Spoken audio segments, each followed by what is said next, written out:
d'esprit de mort. Le diable a propagé la mort. Aujourd'hui, ceux qui sont morts, ce n'est pas parce qu'ils ont voulu mourir. C'est parce qu'ils n'ont pas connu, ils ne savent pas. Quand on leur disait, va à l'église, va prier Dieu. Je n'ai pas le temps.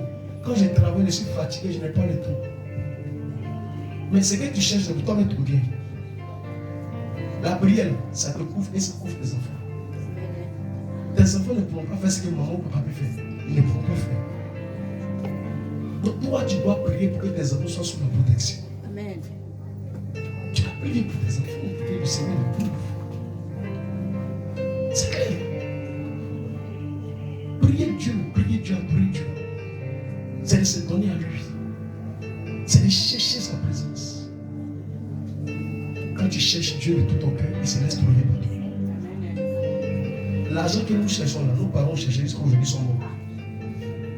Même les multimillionnaires cherchent toujours l'argent. Est-ce que vous comprenez? Ils ont demandé à un riche, est-ce que l'argent fait le bonheur? Il dit auparavant, lui, il a pensé que l'argent faisait le bonheur. Pourquoi il a pensé? Parce qu'en ce moment, il était encore pauvre. Il a pensé que l'argent faisait le bonheur. Mais des années plus tard, il a constaté que l'argent ne fait pas le bonheur. Pourquoi? Parce qu'il a une maladie qu'on appelle prostate. Et ils ont dialysé en lui ce qu'on appelle une maladie qu'ils ont trouvée qu'on appelle insuffisance rénale. On devait prendre les reins de quelqu'un lui donner. Parce que ces reins, l'homme a 2 reins qui filtrent le sang. Si les 2 reins sont foutus, c'est fini. Alors c'est les reins qui font tous les trucs dans le corps de l'homme. Donc si les 2 reins sont foutus, c'est fini. Tu as un cadavre ambulant. C'est une machine qui va te travailler. D'où tu vas à l'hôpital, la même machine pour filtrer ton sang. Ça, c'est ce qu'elle vise. Donc, le monsieur, il a pris des reins, mais c'est la machine. Donc, un jour comme ça, il était dans le coma. Et quand il s'est réveillé, le docteur lui a fait la facture. Et il lui a dit, tu vois, attends, le docteur, c'est un chrétien. Il lui a dit, tu vois, si tu n'étais pas malade et tu n'étais pas ici et qu'il t'avait parlé de Jésus, et tu allais dire que Jésus l'a fait. Il t'a dit au monsieur, j'ai compris que l'argent ne fait pas de bon. Pourquoi? Parce que regarde ma situation. Regarde ma situation. Un riche qui a l'argent, regarde ma situation.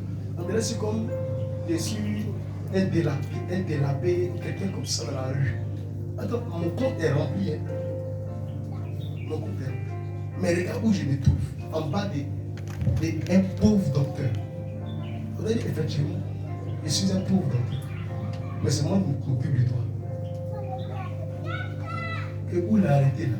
Si le Seigneur vraiment l'a guéri là, il sort là, son argent il va donner son pauvre. Il va servir Dieu. Et le docteur a dit, quand on vous dit que l'argent ne fait pas le bonheur, d'autres pensent que c'est parce que ceux qui disent qu'ils n'ont rien, c'est à cause de ça ils disent ça. Mais aujourd'hui, vous-même qui êtes là, vous avez confiance. Tu peux avoir l'argent, ne pas avoir ta santé. Tu peux avoir l'argent, ne pas avoir l'enfantement. Tu peux avoir l'argent et puis tu n'as pas la paix. Il y a des gens qui roulent dans les grosses voitures. Mais vous pensez que la nuit, ils dorment. Toi, au moins, la nuit, tu arrives à ronfler auprès de ton mari sur ta table. Tu ronfles bien. Mais lui, là, la nuit, là, c'est bien en train de faire chier. Parce qu'il ne peut pas fermer les yeux. Le diable le garde, s'il fait irriter. Donc s'il ferme ses yeux, il continue à même consommer l'éternité. La nuit, il est obligé de rester en éveil comme matin. Et puis matin, il va dormir. Il n'est rien vigile. C'est-à-dire que tu as l'argent, mais tu n'es pas à l'aise. Vous voyez? La meilleure solution, chercher Jésus. Il est la paix. Il est shalom pour tout le monde.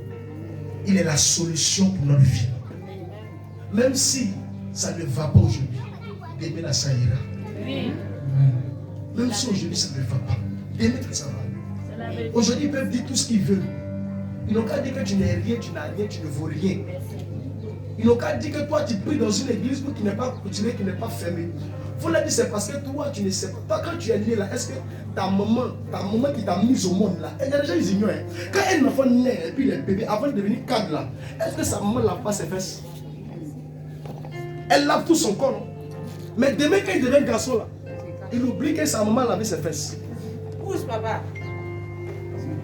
C'est pour dire, c'est l'église où tu n'es pas clôturé. Là. Quand tu étais malade, tu es venu. Aujourd'hui, quand tu es guéri, tu dis c'est pas clôturé.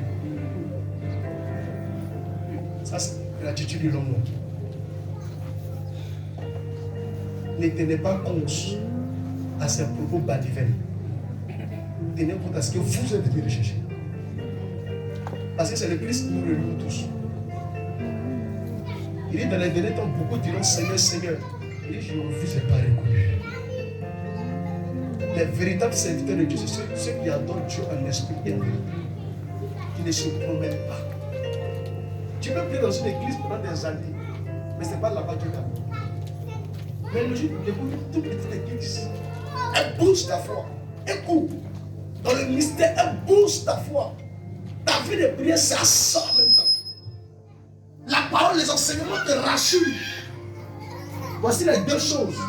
Il faut saisir une impact dans une église.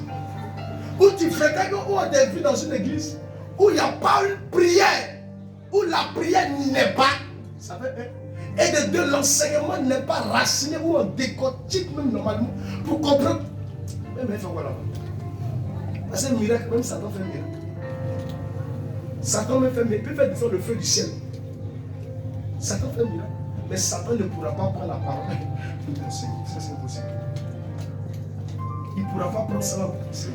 Parce que ça, ce n'est pas permis à tout le monde. C'est pourquoi il y a beaucoup qui lisent, mais qui ne comprennent pas. Tu peux prendre la Bible, tu vas lire, tu vas finir la Bible, tu vas rien comprendre. Ce n'est pas révélé à ceux qui veulent lire. La Bible n'est pas un roman. C'est un mystère. Gloire à Jésus. Amen. Oh, Jesus.